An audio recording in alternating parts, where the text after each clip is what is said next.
My name's Lisa. I'm from Kent. I'm 48, and 18 years ago I had a stillborn baby at full term. It was a little boy.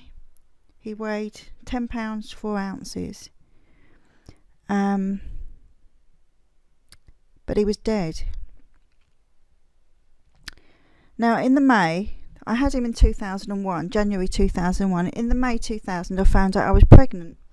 I was really pleased because I already had a 2-year-old daughter, and I thought the age gap was pretty good actually. I noticed that this pregnancy was a little different to my previous one. He wasn't making as many movements as my daughter had, but I thought maybe it's just because different sexes, and I just didn't think anything was wrong. Didn't have any problems really. Had a bit of back pain, but nothing major. I went to Tenerife in the September. Worked through until November when I went on maternity leave. My due date was the 31st of January, by the way. And on the 4th of December, which incidentally was my daughter's birthday, I had an antenatal appointment at the hospital. That was at 4 o'clock. But they weren't happy with the sound that they were hearing with the baby's heartbeat. So I was kept back until clinic had ended so I could see the consultant, just to put my mind at rest. So it was just gone 6 when I saw him, and I wasn't in there very long at all. He just said, no, so everything sounds fine, carry on with your weekly midwife appointments and come back to see us in 4 weeks' time if you're still pregnant. So I wasn't worried. I went home and I was a bit annoyed because it was my daughter's birthday and I'd missed her little tea party. She was 2. It was her second birthday, and I was a bit annoyed. But I was also pleased that there was nothing wrong with the baby. Christmas came and went, and it was just after Christmas that I noticed that the baby had dropped. So I thought things could be happening pretty soon. But it was an uncomfortable drop. It felt like I was sitting on his head. It was that low. I could feel his head between my legs. And then about a week after this happened, I started leaking milk. And I can remember being in the car with my mum, and she said, Lisa, that isn't normal. You really need to go and see someone. It's like you've already had the baby. But I ignored her. I took no notice of her at all. And the milk kept coming.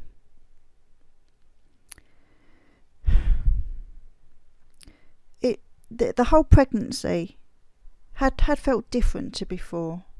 And I think deep down, I remember telling my midwife after I'd had him that I never really believed I'd have a live baby. I never bought a single thing. No nappies, no little outfits, nothing. There was not a single thing for the newborn baby. Nothing at all. After the milk, probably just a few days later, the movements had slowed down to just a couple of half-hearted kicks a day. I did tell the midwife that, but she's just said it's because there's not much room in there. You know, he's measuring quite big, so he's running out of space. Don't worry about it. So I didn't. Then on the 24th of January, I remember it really, really well. It was a Wednesday. My midwife appointment was at 3:30, just at the doctor's surgery. So I went to see her, and I'd been having pains all day. So I wanted to find out if labour had started. She examined me and said I was 3 centimetres dilated, and yes, I was in labour, early labour, but to go home if I was uncomfortable and have a hot bath, which I did. After I had the bath, the pains had stopped, but I didn't feel right. I felt shattered. So I got an early night. I went to bed about 8 o'clock, but I couldn't sleep. I had backache and I was just uncomfortable generally. And this is the awful part. at 9:22, I looked at the clock at 9:22. The baby started moving frantically, and in my head the image came of, like, I remember apple bobbing as a kid, and I can remember someone playing a joke on the little boy and holding his head under the water and the arms and legs flailing about. And that was the image that popped into my head when I felt these bizarre erratic movements coming from my womb. This happened for a few seconds, and then nothing. Just nothing at all. And I think that was the point I knew he'd died. I'm the kind of person who likes to get used to things before I act upon them. And when I woke up the next day, on the Thursday, I went for a long walk, hoping that it would make him move if he was still alive, but there was nothing. So now I knew I had to plan for having a dead child. So I bought magazines and found one article that explained everything that I'd have to go through having a stillborn baby.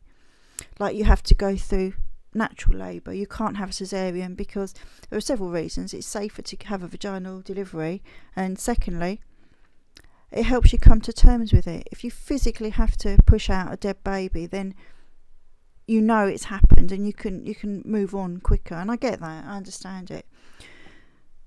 So I'd prepared myself for it, but I didn't know what to do. I didn't have the courage to actually tell anyone that I thought my baby was dead.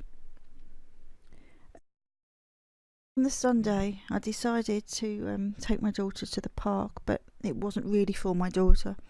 I wanted to take my two children to the park just once, because I knew that when I got back that Sunday evening, I was going to have to ring the hospital and tell them that I thought my baby was dead. And then I sat on my bed. It was about 7:30, and I rang the labour ward and explained that my baby wasn't moving and I thought it was dead.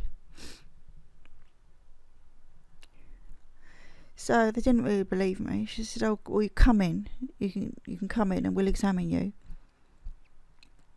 So I got on the bus. I went to the hospital. They put the CTG belt on me, and there were movements.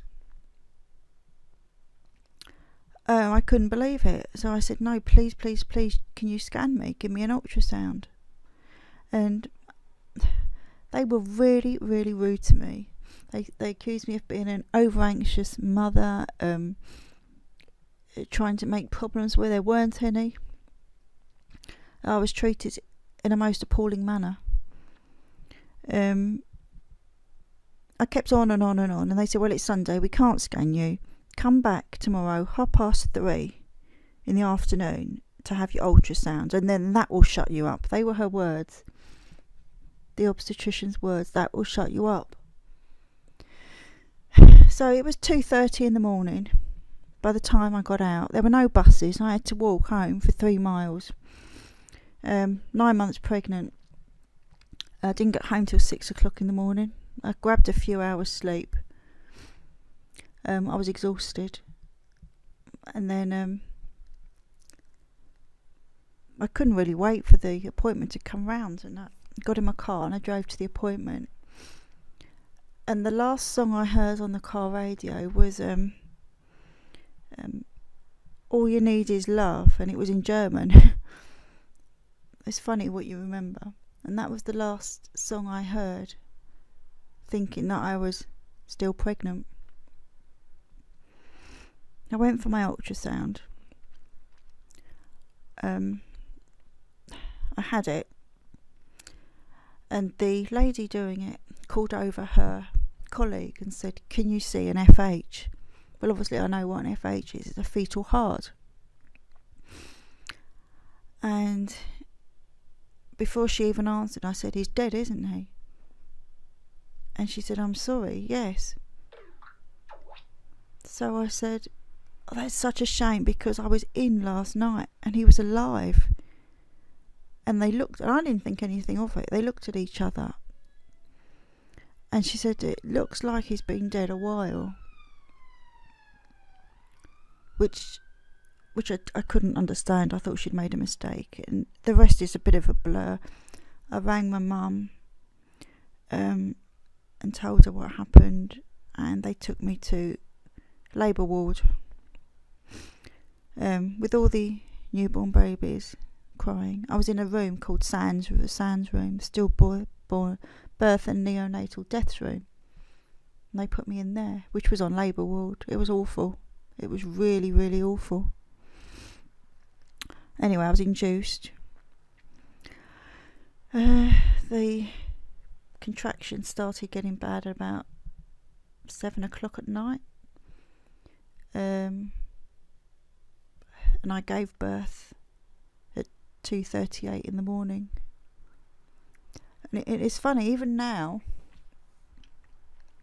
I wake up sometimes and I look at the clock and it's 2:38.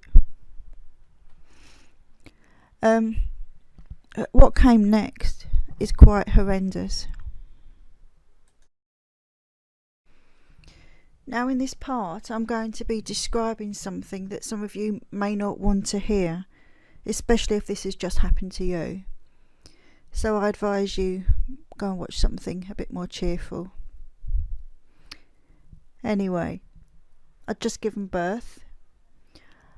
I wasn't interested in seeing the baby. I didn't want anything to do with it. I told them to go and put it in a hospital grave or incinerate it. I didn't care. I did change my mind eventually. It was the next day when I told staff that I wanted to see him. I must just say, I didn't find out I'd actually had a boy until the following morning, because I didn't want to acknowledge anything about it. But I did think about it, and I realised that I should find out what it was, and it was a little boy. And this is where the graphic part comes in. He wasn't kept refrigerated, and I was right. He had been dead since the previous Wednesday, so he'd been dead for 6 days inside me. Nobody warned me that he wouldn't look like a baby, and I still have nightmares about what I saw in that cot. I'm a reasonably intelligent person, but for some reason I thought him being in the amniotic fluid was some kind of preserving juice, like a pickled onion in a jar kind of thing. But obviously it doesn't work like that. He was kept in a room next to the SANS room. It was a regular hospital room. As soon as I opened the door, I saw the cot, and the blanket was over his face. And now I knew he was dead. I'd just been through something horrendous, and yet I ran over to the cot and pulled the blanket back. I thought, he can't breathe, and then I realised that it didn't matter if you had a cover over him. At this point, I just looked at him, and there was obvious lividity in his face. They'd put him in a little hat and a blue romper suit. So all I could see of his skin was his face, and if you hadn't known, you'd have thought it was a black baby. It wasn't a black baby, it was the lividity. So I didn't stay for long. I stayed for a couple of minutes and then went back to the SANS room. And a few hours later the nurse came in and said, "You can have him in here. You can, change his clothes." But still nobody warned me what condition this baby was in. So okay, they brought him in, and he was next to me in his cot. The only baby on the ward not crying. And And they said, go on, pick him up. So I picked him up and I took his hat off, and I'm really sorry about this bit, but his scalp came away. His skin just peeled off with the hat. And on closer inspection, his eyes were no longer there. They were just fluid-filled holes.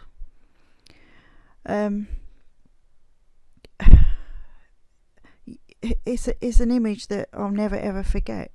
It was like a horror film. It really was like a horror film. And that wasn't all. He had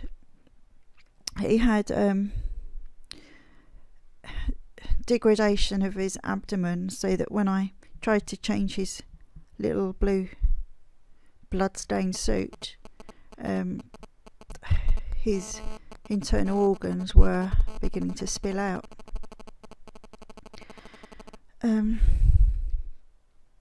Yeah, it was pretty horrific, and I'm sorry about that. It wasn't.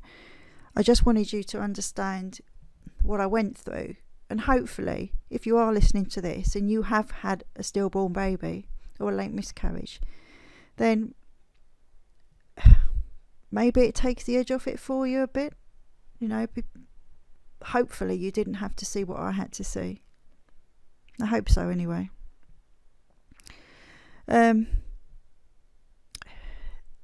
So I'd been in hospital for 24 hours. My mother had called me and said she wanted to see him the following day, but unbeknown to me, that was the last time I ever got to see him. He'd decomposed too badly, and my mother never got to see him.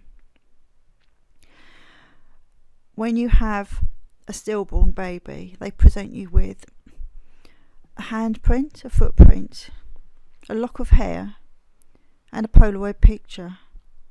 I don't have these anymore. I threw them away. It would have been different if he'd looked like a baby.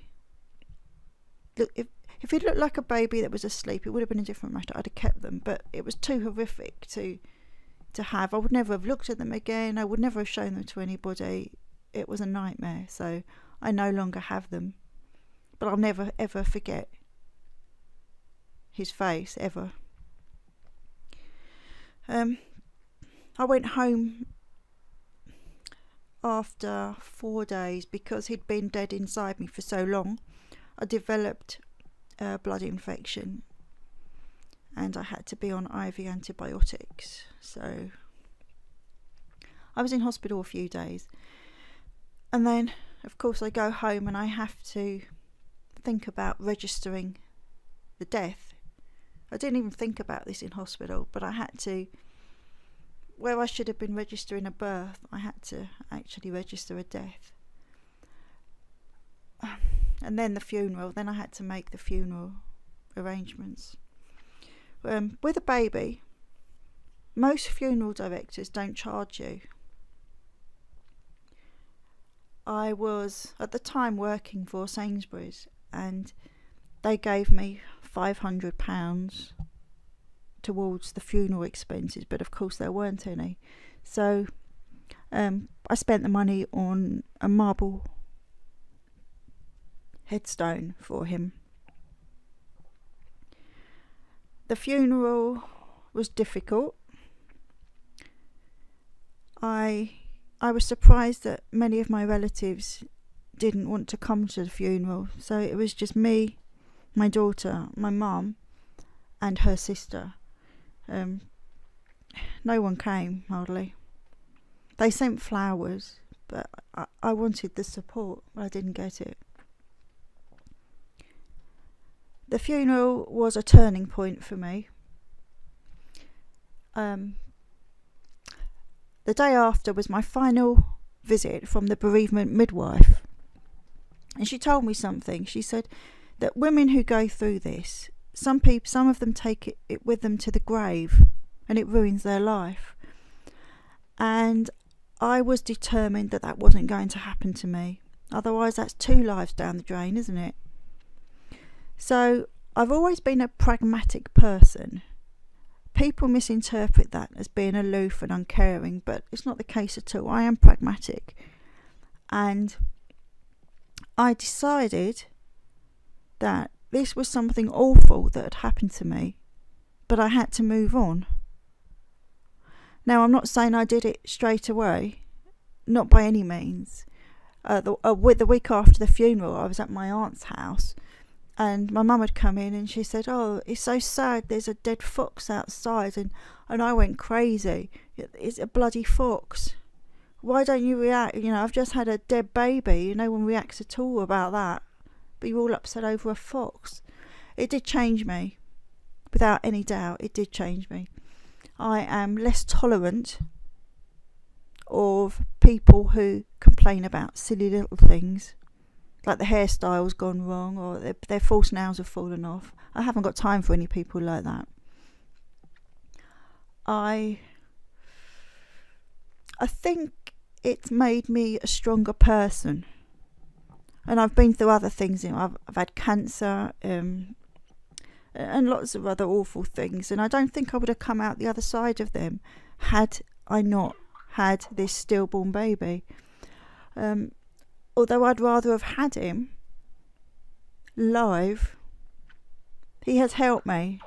He has helped me become the person I am today. In the weeks after the funeral, I visited the grave probably a dozen times, and then I stopped going. I did go back last year, about this time last year, and I tidied it all up, and I plan on going back this month.